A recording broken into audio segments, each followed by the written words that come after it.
Welcome to Smooth Stones, a podcast for moms raising children on earth while remembering their babies in heaven. Come on in and let's chat. I'm Amy Watson, and I'm so glad you're here. Hey, how are you doing out there? I have something exciting to tell you. We are so close to 10,000 downloads on the Smooth Stones podcast. It started really small, but it's growing like a snowball.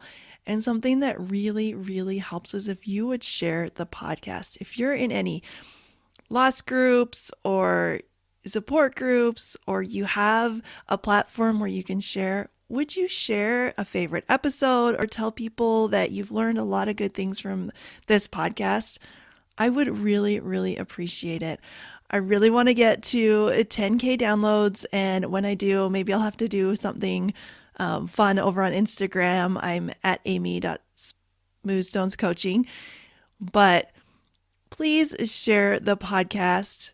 It would mean so much to me as I sit here in my office and I think about you, and I think about all the other lost moms who just need support and they need tools to cope with their life after loss and then to move forward and find joy again and find themselves again.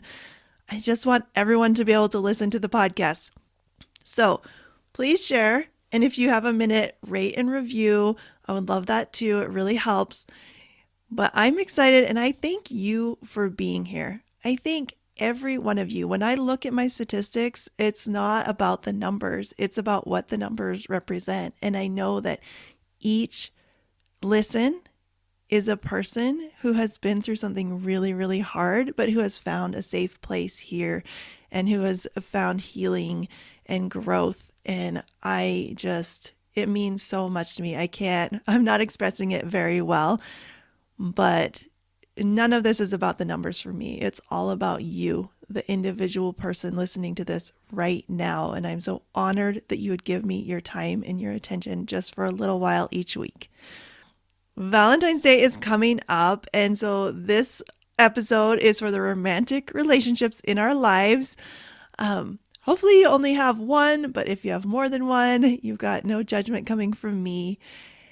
And there's this story that we've all heard for all of our lives, that there's usually a spark that comes when we meet someone or we fall in love, and that spark is the beginning of it all.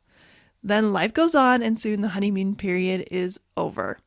There are life struggles, grief, financial difficulties, parenting, baggage from the past that comes back, and just living with another human day in and day out can make it seem like the spark is gone. At the beginning of the relationship, we're usually on our best behavior and it's easy to feel the sparks. When that changes, it can be easy to feel like everything is going wrong. So today I want to share with you 3 tips to help you not just keep the spark alive, but nourish and grow the fire that will warm you through the hard times. John Gottman is a leading marriage researcher, and I highly recommend reading his books and following his work. You can even download a free app that is full of card decks to keep conversations in marriage going. It's got some just conversation things, and then it's got some a little bit spicier things in there. It's called the Gottman Card Decks. Now, he said, "Friendship fuels the flames of romance because it offers the best protection against feeling adversarial towards your spouse." And that leads me to tip number 1, which is like adding some kindling to your spark. Assume love. When love feels hard, our brain automatically wants to find a problem, and the easy target is our partner. I want you to notice the thoughts that come up when they don't act how you wish they would. For example, he is late coming home and didn't text or call. The first thought that will pop into your head is often, well, he obviously doesn't care about me or my schedule. He knows I'll be worried, and I've told him so many times to let me know if he'll be late. I made dinner and we have kids, so we need to run around to activities, and he obviously doesn't care about any of it. And soon you are down the rabbit hole, making all of this mean that he doesn't love you. If he did love you, the least he could do is pull out his phone and send a text. So I want you to pull out the circumstance here in this example. Circumstances are the facts. Let's just say it's 6:32 p.m. I have no text from my partner, and he is not at our house. Those are the facts. The rest is all story. It's all thoughts, and it's all optional. You can substitute those things your spouse does that cause you to think they don't care about you. So, really, I mean, if your partner is super punctual and always comes home on time, that might not be for you, but think of something as we work through this, right? As we talk through this, we want to think of a place where we might not have even noticed, but that is kind of our thought is they don't care about me. If they cared about me, they would be doing this differently. Because awareness is the first step. Notice the places where this is playing out in your brain and what it's doing to you. Because in the end, our thoughts create our results. So when we tell a story that paints our partner as unloving, we end up frustrated and judgmental and unloving towards them. That's where assume love comes in. You have to stop the cycle right in its tracks. You interrupt your model before it runs away from you. You still have the same circumstances at 6:32 p.m., but this time you can assume love. You assume he has a good reason. You assume that if he could have called, he would have. Going back to the quote about friendship being the fuel to romance, think about if your bestie was late. I bet you have a friend who is always late. And if I give you a minute or even a couple of seconds, I bet you could name who's your friend that is always late. And you still love her, right? You don't spiral. You just know this about her and you love her anyway. You can extend the same kindness to your spouse. And here's what happens. When you assume love, your result is you get to feel love. Love for them and love for you. Instead of pinning your emotions on their behavior, you take care of you. It doesn't mean it doesn't bother you. It doesn't mean you don't have a conversation about it, but it is a much different tone. And when he comes through the door, you are in a much better, much more loving place. And remember, love feels great. So choose love and assume love. Now let's put some medium-sized logs onto our fire with tip number 2. Love the person in front of you. Remember that story about the spark in the beginning of a relationship? It can be like a bucket of cold water if you use it against your spouse. Anytime you hear yourself saying, you used to do this, or you never used to do that, you are dousing the fire that you have. Chemistry and sparks have their place to bring us together. It's easy to love someone when they only show you your best and everyone smells amazing and pheromones are flying and hormones are pumping through your veins every time you're together. But no relationship is going to stay there. And honestly, would you want it to? The happily ever after stories and the rom-coms would lead us to believe that it does, but it's not true. So you need to check your beliefs about what true love looks like. And a lot of people say it looks like work. I personally don't love that description. I prefer to say that true love takes more effort at times for sure. Especially once life throws you challenges like infertility, losing your babies, and grieving differently. Not to mention where they choose to clip their toenails or if they put the milk away after they use it. John Gottman said, the point is that neuroses don't have to ruin a marriage. If you can accommodate each other's crazy side and handle it with caring, affection, and respect, your marriage can thrive. I was just reading an article that was talking about how we usually continue to have different versions of the same fight over and over in marriage. Do you see that in your relationship? What if that's okay?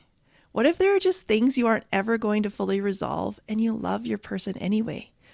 Our brain likes to notice other people's faults and minimize our own. But the cool thing about noticing your thoughts and your results is you start to see how most of the things you complain about fall under that adage of when you point your finger at someone else, there are 3 pointing back at you. We all want to be loved through our imperfections. Show that same love to your partner and things will start burning brighter. And on a side note, you can absolutely change the dynamic in your marriage just by doing this yourself. I know a lot of people see marriage advice and think, I really wish my spouse would read this or listen to this. Oh, they don't need to. Stop trying to fix them and just love them. See the good in them just as they are. That is incredibly powerful. And now let's just add those big old logs that will keep this fire smoldering and burning for the long haul. Tip number 3 is to be unique. There is no one like you two, and that's a good thing. Where we run into problems is those beliefs we aren't paying attention to make us think that something is wrong. And a lot of relationship advice tells you things to do like date night, going on vacation, speaking each other's love languages, and then you'll feel all the love and have a great relationships. But our actions don't create our feelings. Our thoughts create our feelings, and our feelings drive what we do, which creates the results in our lives. Let me give you a quick example so you can see what I mean. The circumstance is there are 0 date nights this month. The thought is he obviously doesn't care about our relationship, and you feel hurt.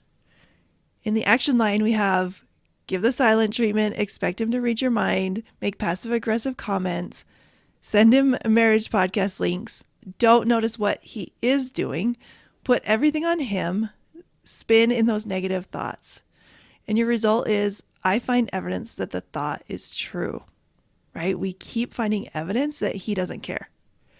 And I hurt my relationship. I am creating this negative cycle that you can't get out of because you keep proving it true. You've given your brain the job of noticing how he doesn't care, and it's going to do that job. It's very efficient. It will do what it's told, and it will continue to see everything in that light and through that lens.